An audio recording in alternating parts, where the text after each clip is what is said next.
Hello, welcome back to another video featuring more things added in patch 7.31. This is the second of two outfits then. This one is exclusively from the Cosmic Fortunes on Faena. You will need 1000 Faena credits to actually spin the wheel, and as you can see it is one of the rewards that you can get on here, the Star Pilot Attire coffer. This coffer is actually market tradable as well, so if you don't want to touch the content you don't have to, and so are the individual items. So if you want to take something out that you like and then sell the rest, you totally can. The full coffer is going anywhere from about 300 to 600,000 gil on my own server. Yours might differ, and of course depending on when you look at this video in the future. This is what the outfit looks like then. It is essentially a 4-piece outfit. There is a slight 1-piece situation with the chest, where the chest actually covers the legs as well and doesn't let you allow you to equip something that is glamour to your legs, so basically it overwrites that. The helm is slightly unique depending on your race and features a nice visor as well as a communications device. It is not flush to the actual neck here. This helmet is quite standalone. It has a visor command as well, as you can see here, that myself and my girlfriend are demonstrating very poorly. Effectively /visor, or the command on the keyboard on the character window, will allow you to toggle that. On other races, this helm does have differences. As we can see here with Aura, they just sort of stick the Aura horns on the side of the helmet, which is a bit odd. For Hrothgar, we have very similar to Mikote, just the pointed ears made of metal, which looks kind of good, I suppose, and they have the same tail issue as well. It sort of clips out the back. For Viera, though, you have some custom ears, these large metallic ears stuck on the top of your head, which you may or may not like. It looks somewhat painful if there was like a slip-in insert inside there, but yeah, they definitely look different than everything else. I was quite surprised, actually. I could have sworn on the original concept art for this there was like holographic plastic or something for the ears, but yeah, it's just metal with orange paint. For anyone else that isn't that has pointy ears, such as our Elezen friends here, you have some metal covers that stick directly outwards. Same for Lalafell as well. And obviously your suit is going to vary in terms of its texture quality depending on who uses it. For our basic humanoid models then, this is what that looks like with no ears on the side. You have a little bit of extra detail on the side of the helmet. Looking pretty cool.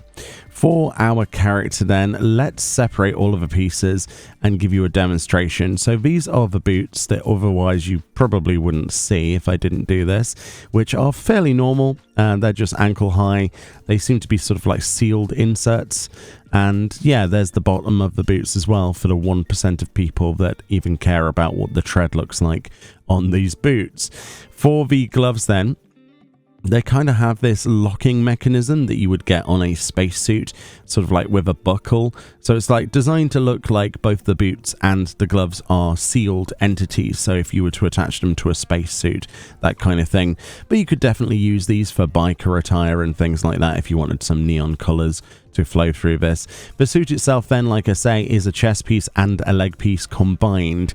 And that's what it looks like. Basically a huge flight suit. I mean, what else can you describe that as? It's quite nicely detailed. I do like it, but I wish the pieces were separate. Moving on to our dies then, this is the bit that might be a point of contention for some people, as you can see on the reverse image that Fran is providing here with her character. That large silver plate there, almost like an oxygen tank or something like that, does not change color, which is a real unfortunate reality of a double die system like this. I think the primary and secondary palettes that they've gone for are probably the best options to add some contrast, but it would have been nice to have changed the color even somewhat of that big large piece of silver metal, but I guess you can kind of just RP with that and go along with it. Yeah, I love it in carmine red and jet black. I say that about that on every outfit pretty much. It's going to really come down to if you want to have a futuristic looking suit that is designed for, like, you know, Air Force pilots, that kind of thing. That's really up to you, isn't it? It's kind of grounded in a modern-ish sort of setting, but more present day real life.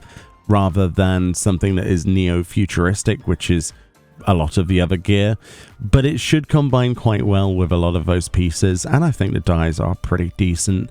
I just think that there is far too much extra detail there for me to probably use that chest piece with anything other than similar outfits like this, you know, futuristic space stuff like the Cosmo suit itself. But yeah, that's what that looks like in terms of a full array of dyes. Hopefully that scratches the itch. For individual dyes then, individual pieces do obviously dye differently. The back of the helmet does not really change color at all. There's no extra details that change color. It's just the visor on the front and that main metal. So just to give you a demonstration of how the helmet dyes. For the gloves as well, the first dye is actually the underneath, like your palm. And then the secondary dye is the outside of a glove, just to point that out. The boots then, yeah, I'm not sure if I like them. They dye semi-decently. Yeah, so obviously combining with other pieces of spacesuit is the go-to, right? Like the Cosmo helmet and the Cosmo suit gloves work quite nicely with this, as you would expect. There's carmine red and jet black, by the way, which looks great. I think I prefer the Cosmo suit's helmet to the flight suit helmet, just because it's a coverall. And then you could obviously combine with stuff like the late Allegan stuff if you wanted to go for something more futuristic. I love the striking chest. That looks so good. And obviously, if you wanted to combine that chest with anything, you're probably best with stuff like the late Allegan helms, or maybe the Filibustier set, actually, like the Gimlet Dark sets. Those would go together quite nicely. All in all, it's going to be a acquired cup of tea, isn't it? Not everyone will like this. I think it's kind of cool. It's fairly cheap, and it's coming down in price. It's a fairly easy to get prize from Fayena's Spinnies. So best of luck if you're still going for this. And I'll see you all next time. Bye-bye.